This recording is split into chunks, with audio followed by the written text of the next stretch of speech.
Akkam jirtu kabajamoota fi jaalatamtoota hordoftoota biiftuu Oroo bakkuma jirtanitti nageenyi keenya kan kabajaatiif kan jaalalaa isin haa ga'u isiniin jenna. Ta'an suuraan oduu sa'a kanaa qabannee dhiyaannee jirra. Hanga dhuma sagantaa kanaatti nu wajji turaan immoo affeerraa kenna kun biiftuu Oroodha. Keessanii jajjabeeffadhaa. Kallattimaan gara mata duree oduu amma qabadhetti yeroo dabru oduun jalqaba. Mormii fi lagannaan ogeeyyii fayyaa Itoophiyaa itti fufee jira. Mootummaan deebii odoo hin deebisin barfatee jira. Gara biraatiin immoo ministeerri fayyaa bakka bu'oota ogeeyyii fayyaa wajjin marii gaggeessa jechuudhaan ibsa baasee ture. Ogeeyyiin fayyaa immoo marii gaggeeffame jedhan kana kan quba hin qabne akka ta'ee fi akkasumas mariin bakka bu'oota ogeeyyii fayyaa wajjin gaggeeffame hin jiru jechuudhaan haalanii jiru. Dabalata isaa qabadhee jira. Oduun itti aanu bulchiinsi magaalaa Finfinnee daa'imman waggaa 21 gadi tamboo gurguruu fi itti fayyadamaa osoo jiran yoo qabaman kan isaan adabsiisu akka ta'e labsii baasee jira.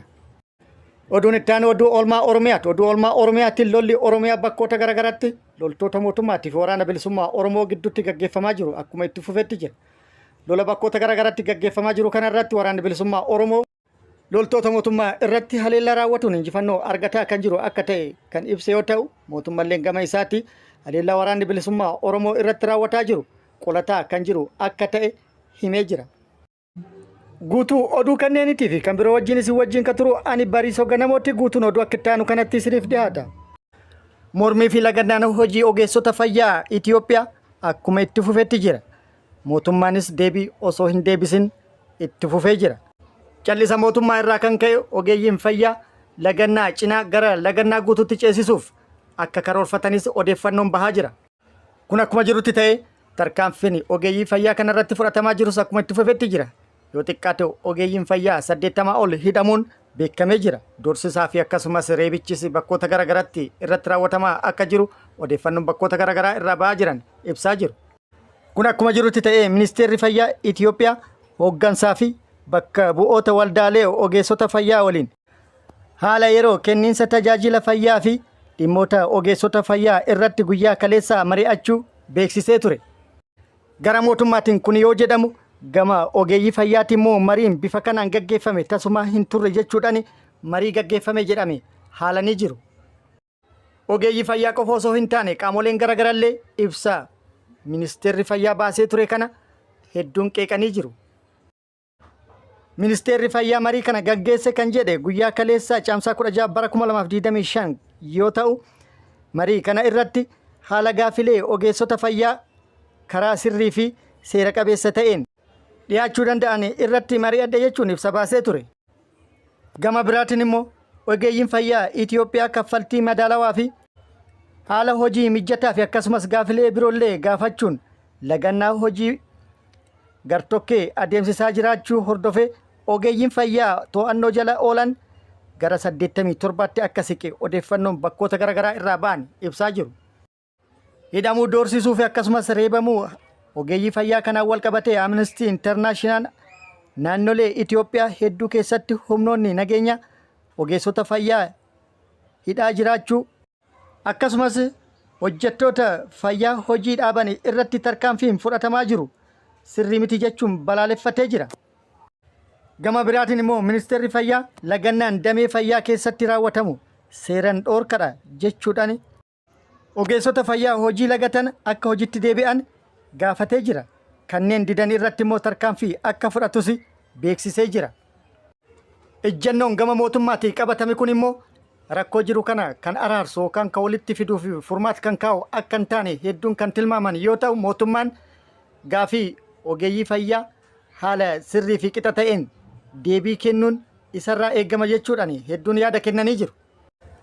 Oduun itti aanu daa'imman umriin isaanii waggaa 21 gadi ta'e tamboo gurguruu fi itti fayyadamaa osoo jiran yoo ka argaman taate tarkaanfiin akka irratti fudhatamu bulchiinsi magaalaa Finfinnee beeksisee jira.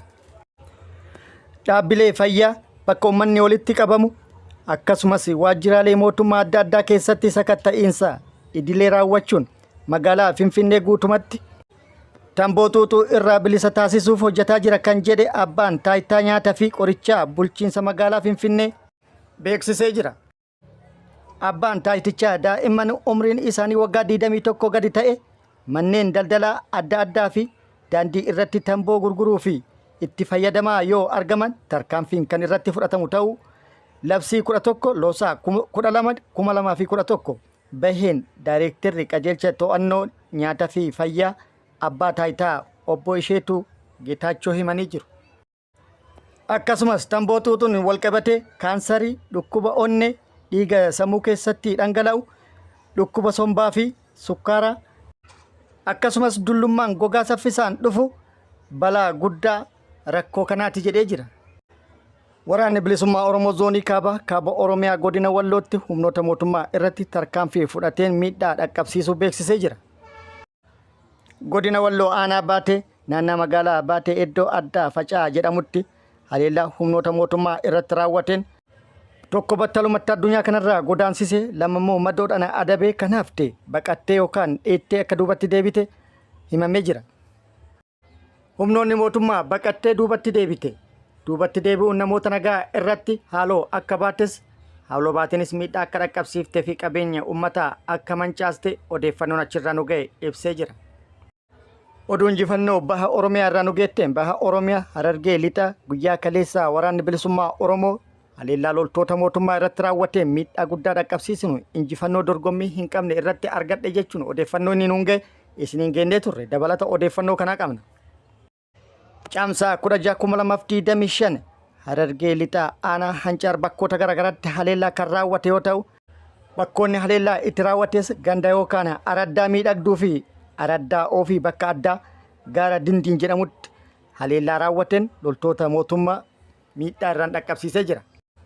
Waraana mootummaa koomaandoo fi caasaalee waraana biroo irraa walitti qindaa'uudhaan konkolaataa 10 waraana bilisummaa Oromoo balleessuuf opereeshinii gaggeessaa turte irratti haxxee hidhuudhaan haleellaa raawwateen miidhaa guddaa kan qaamatii fi kan lubbuu irratti dhaqqabsiisee jira. Haleellaa raawwate kanaan loltoota mootummaa 65 battalumatti addunyaa kanarraa yoo godaansisu 40 ol immoo madoodhaan adabee jira.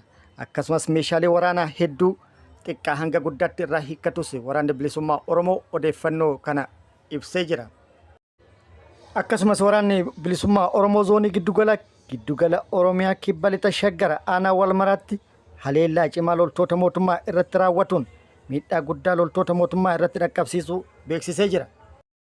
Aanaa Walmara ganda gabaa Kamisaa jedhamutti haleellaa humnoota mootummaa irratti raawwateen loltoota mootummaa hedduu battalumatti addunyaa kanarraa godaansisee heddummoo kan madeessee fi akkasumas kan harkaan qabeessa akka jiru odeeffannoon nu ga'e ibsee jira. Dabalata oduu kana yeroo itti aanutti qabannee dhufna. Akkasumas har'a bakkoota garaagaraatti waraanni bilisummaa Oromoo loltoota mootummaa irratti haleellaa raawwatee jira. Giddugala Oromiyaa bakkoota hedduutti akkasumas lixa Oromiyaa bakkoota hedduutti loltoota mootummaa irratti haleellaa raawwatuun injifannoo gagabbataa akka argate odeeffannoon nu ga'ee jira. Yeroo itti aanutti qindeeffannee dhufna. Gara biraatiin immoo loltoonni mootummaa hedduun mooraa waraana mootummaa gadi dhiisuun gara mooraa waraana bilisummaa Oromoo dhufuu itti fufanii jiru. Har'as bakkoota garaagaraa irraa loltoonni mootummaa hedduun hidhannoo guutuu wajjin gara mooraa waraana bilisummaa Oromoo dhufanii jiru. Waraanni bilisummaa Oromollee simannaa ho'aa taasisuu fi beeksisee jira. Odeeffannoo kaaba Itoophiyaa irraa qabnuun haalli nageenyaa kaaba Itoophiyaa yaaddoo cimaa qaamota garaagaraa ta'ee jira.